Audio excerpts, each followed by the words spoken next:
Mohun Bagan super জায়েন্টের একজন তারকা খেলোয়াড় হুগো বুমোস, যাকে এই মুহূর্তে মোহনবাগান টিমের হয়ে খেলতে দেখতে পাওয়া যাচ্ছে না, কিন্তু নতুন মরশুমে তাকে আদৌ আইএসএলে আমরা মোহনবাগানের হয়ে খেলতে কি দেখতে পারবো বা অন্য কোনো টিমের হয়ে কি দেখতে পারবো, সেই নিয়ে কিন্তু অনেক ধোঁয়াশা থেকে যাচ্ছে।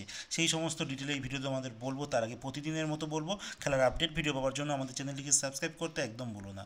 তো চলো শুরু করছি আছে প্রথম খবরটি বলবো মুম্বাই সিটি এফসির একজন বিদেশি ডিফেন্ডার, যিনি সদ্য এফসি এশিয়ান কাপে সিরিয়ার হয়ে প্রতিনিধিত্ব করে আসেন, আর তার পারফরমেন্সের জন্যই কিন্তু মুম্বাই সিটি এফসি তাকে সই করায়। কিন্তু আইএসএলে তার পারফরমেন্স খুব একটা ভালো থাকে না, মোটামুটি একটা লেভেলে থাকে, খুব যে খারাপ তাও কিন্তু নয়। কিন্তু মুম্বাই সিটি এফসি নতুন মরশুমের জন্য তার সঙ্গে কোনো নতুন কন্ট্রাক্টের কথাবার্তা বলেনি, যার জন্য তিনি, শোনা যাচ্ছে তার ক্লাব মুম্বাই সিটি এফসি থেকে কিন্তু তিনি ছেড়ে অন্য কোনো ক্লাবে যেতে চলেছেন।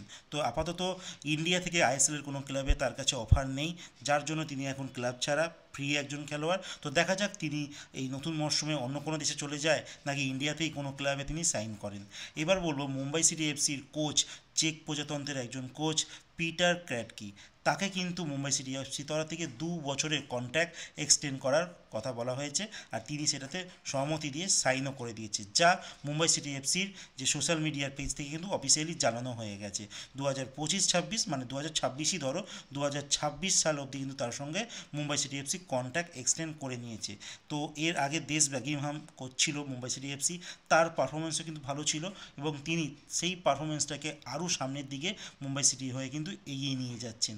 এই বছর তারা একটি কাপ জিতেছে, আইএসএল ট্রফি, শিল্ড হয়তো তারা পারেনি, দ্বিতীয় স্থানে তারা শেষ করেছে, কিন্তু লাস্ট ইয়ারও তারা ভালো পারফরমেন্স করেছিল। বাট এই কোচের উপরে কিন্তু অনেকটাই নির্ভর করছে মুম্বাই সিটি এফসি ম্যানেজমেন্ট। তো দেখা যাক সামনের যে মরশুমগুলোতে তাকে কতটা সাফল্য দিতে পারে এই কোচ। এইবার বলবো ব্যাঙ্গালোর এফসির একজন প্লেয়ার রোহিত কুমার, এই খেলোয়াড়টি সেন্ট্রাল বলতে পারো ডিফেন্সিভ মিডফিল্ডারের কাজ করে। তো এই খেলোয়াড়টি কিন্তু আজকে একটা অফিসিয়ালি একটা নিউজ এসে গেছে, তিনি উড়িষ্যা এফসিতে সাইন করে নিয়েছে। তো উড়িষ্যা এফসির এই পজিশনে একজন খেলোয়াড় দরকার ছিল, আর ব্যাঙ্গালোর থেকে কিন্তু এই রোহিত কুমারকে তারা সাইন করে নিয়েছে, কারণ এর জায়গায় লেনি রড্রিগেজ খেলছিল, বাট তার বয়সটা কিন্তু অনেকটাই হাই, তো তার জায়গাটা তো একটু ভাবতে হবে, তার জন্যই হয়তো উড়িষ্যা টিম কিন্তু এই খেলোয়াড়টিকে সই করিয়ে নিয়েছে। তো হয়তো তিনি উড়িষ্যার হয়ে খুব ভালো পারফরমেন্স করবে, এটি আশা রাখবো।